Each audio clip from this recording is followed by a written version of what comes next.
हाय viewers, हम mental health पे एक सीरीज़ स्टार्ट कर रहे हैं। मेंटल हेल्थ एक ऐसा टॉपिक है जो कि बहुत अंडररेटेड है। मेंटल हेल्थ एक इसेंशियल कंपोनेंट है हमारे ओवरऑल हेल्थ का।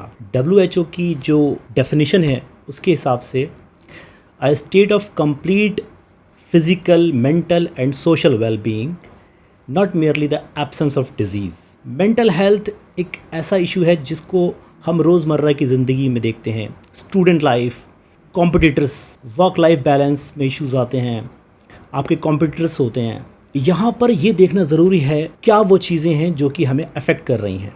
एक बहुत ही इम्पॉर्टेंट एक मॉडल है बायो साइको सोशल मॉडल। अगर हमें इंसान को, ह्यूमन बीइंग को एज अ यूनिट समझना है, तब हम इस मॉडल को समझेंगे अगर, तो हमें बेहतर पर्सपेक्टिव और बेहतर प्रिज्म के थ्रू ह्यूमन बिहेवियर को समझने में मदद मिलती है। बायो साइको सोशल यानी कि biological aspect, psychological aspect and social aspect. Biological aspect क्या है? बायोलॉजी यानी कि genetics, neurological aspect, neuronal pathway, neurotransmitters जैसे dopamine, serotonin, endorphin, oxytocin. Psychological social wellbeing, आपका पास्ट हिस्ट्री, आपके रिफ्लेक्सेस, रिएक्टिविटी, आपके पास्ट एक्सपीरियंसेस, फिजिकल हेल्थ। और social component इसका इंक्लूड करता है यानी कि आपका फैमिली, आपके फ्रेंड्स और आपका जो एनवायरनमेंट है। तो ये इम्पॉर्टेंट है कि हम किसी भी इंसान के बिहेवियर को, सपोज़ सैडनेस जैसे आप और मैं, हमेशा कुछ ना कुछ इश्यूज़ होते रहते हैं और हम देखते हैं कि कभी ना कभी किसी न किसी चीज़ को लेके, किसी न किसी इशू को लेके हम दुखी हो जाते हैं। सैडनेस एक इमोशन है, एंग्जाइटी भी एक इमोशन है। जनरली क्या होता है, हम देखते हैं कि अक्सर रोज़मर्रा की ज़िंदगी में आपको कोई भी इशू, कोई भी चैलेंज होता है तो मेरा फ्रेंड या कोई भी साथी बोलता है यार कि मैं डिप्रेशन में हूँ, मुझे जॉब नहीं मिल पाई, मेरा काम पूरा नहीं हो पाया, मैं एग्ज़ाम में मनचाहे नंबर नहीं ला पाया, मैं डिप्रेशन में हूँ। बट वो 2 दिन बाद ठीक हो जाता है या फिर शाम तक वो इश्यू रिजॉल्व हो जाता है। That is not depression. अगर हम देखें तो सिर्फ एक ही डिप्रेशन है, वो है क्लिनिकल डिप्रेशन या सब क्लिनिकल डिप्रेशन। डिप्रेशन एक परसिस्टेंट है। देखिए, समझिए साइकोलॉजिस्ट कौन होता है और साइकेट्रिस्ट कौन होता है। साइकोलॉजिस्ट जो कि टॉक थेरेपी के थ्रू, आपकी काउंसलिंग के थ्रू या फिर आपको साइकोलॉजिकल एस्पेक्ट, साइकोथेरेपी के थ्रू आपको चीज़ों को एड्रेस करता है जो आप इमोशनल इश्यूज़ के थ्रू जो गुजर रहे हैं। बट साइकेट्रिस्ट एक स्पेशलिस्ट होता है, मेडिकल एक्सपर्ट होता है। आपकी प्रॉब्लम को डायग्नोज करके आपको ट्रीटमेंट, मेडिकल इंटरवेंशन, ये साइकेट्रिस्ट का काम होता है। लेकिन ये दोनों ही एक सिम्बायोटिक रिलेशनशिप में होते हैं, एक दूसरे को मदद करके ही एक पर्टिकुलर जो इशू होता है उसको एड्रेस किया जाता है। इम्पॉर्टेंट ये है कि हम समझें, हम मेंटल हेल्थ को समझें। हम अक्सर देखते हैं कि अगर कोई परेशान है या कोई बोलता है मैं दुखी हूँ, मुझे ऐसे मेंटल इश्यूज़ आ रहे हैं, मैं स्ट्रेस नहीं झेल पा रहा हूँ, मेरे अंदर रेजिलियंस यानी कि चीज़ों को झेलने की क्षमता कम हो गई है, तो हम बोलते हैं तुम कमज़ोर हो। कैसा कमज़ोर इंसान है? लेकिन हमको समझना पड़ेगा कि this is not something which is related with the inner strength only. It's a kind of medical, it might be medical illness. ये कोई बीमारी हो सकती है, बिल्कुल वैसे ही जैसे डायबिटीज़ इंसुलिन रेसिस्टेंस की वजह से होती है। हम देखते हैं हाइपोथायराइडिज्म, थायरॉक्सिन हम मेडिसिन प्रिस्क्राइब करते हैं, या फिर किसी को COPD है या विटामिन B12 डेफिशिएंसी है। Exactly in the same way अगर हम देखते हैं कोई न्यूरोट्रांसमीटर का डेफिशिएंसी है तो वो पर्सन डिप्रेशन का शिकार या इस तरीके की कोई प्रॉब्लम का शिकार हो सकता है, मेंटल इलनेस का। तो हमें ये समझना पहले बहुत ज़रूरी है कि मेंटल इलनेस या फिर कोई अगर सोशल काइंड ऑफ प्रॉब्लम्स कोई, या फिर कोई मेंटल हेल्थ से कोई ग्रैपल कर रहा है, तो that's not something which is just related with the kind of, हम उसको कोई समझा बुझा करके या फिर पॉजिटिव थिंकिंग के थ्रू या एकदम एक अच्छे से एनवायरनमेंट में रख करके उसको हम ठीक कर सकते हैं completely. Of course life style का एक इम्पैक्ट पड़ता है, लेकिन ये भी बहुत इम्पॉर्टेंट है कि हम ये समझें क्या वो सिम्टम्स परसिस्टेंट हैं, क्या वो सिम्टम्स का ड्यूरेशन 2 हफ्ते, 3 हफ्ते या ज़्यादा है, क्या वो सिम्टम्स फंक्शनल इम्पेयरमेंट कॉज कर रहे हैं।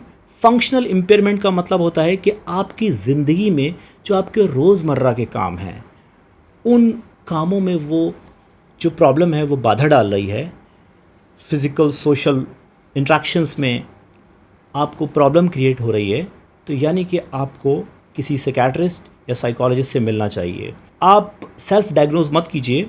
अगर कुछ इस तरीके की प्रॉब्लम्स और या कुछ इस तरीके के चैलेंजेस आप अपने अराउंड किसी फ्रेंड्स या फैमिली मेम्बर में दिख रहे हैं, तो कुछ नहीं तो अपने जनरल फिजिशियन से या किसी भी मेडिकल एक्सपर्ट से एटलीस्ट बात कर सकते हैं।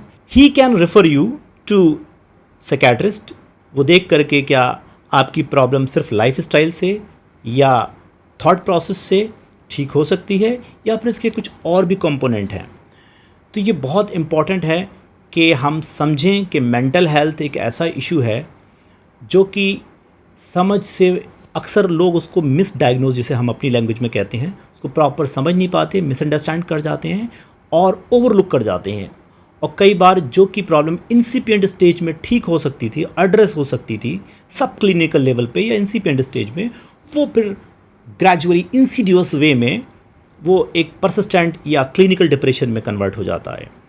तो हमें चारों तरफ इन चीज़ों को देखते रहना चाहिए। और फिर एक इम्पॉर्टेंट चीज़ ये है कि थोड़ा इन्फॉर्मेशन को, जैसे मान लीजिए किसी को सपोज़ डायबिटीज़ होती है या हाइपरटेंशन होता है, तो हम ये समझते हैं कि हम जाहिर सी बात है किसी रेलेवेंट डिपार्टमेंट के डॉक्टर के पास, जैसे अगर किसी को डायबिटीज़ हुई तो एंडोक्राइनोलॉजिस्ट के पास रेफ़र करते हैं, किसी को कोई कार्डियक इशू या हार्ट रिलेटेड इशू होता है तो हम कार्डियोलॉजिस्ट के पास रेफ़र करते हैं। Exactly in the same way अगर हम देखते हैं कि ओवरऑल पेशेंट का कोई प्रॉब्लम नहीं है, but he has been suffering और he has been grappling with those kind of mental issues, वो एंग्जाइटी डिप्रेशन को परसिस्टेंटली सफ़र कर रहा है, जो कि फंक्शनल इम्पेयरमेंट के लेवल पे पहुंच चुके हैं, तो यस हमें उसको साइकियाट्रिस्ट के पास रेफ़र करना चाहिए सो दैट टाइमली जो प्रॉब्लम है वो डायग्नोस हो पाए और ट्रीटमेंट मिल पाए।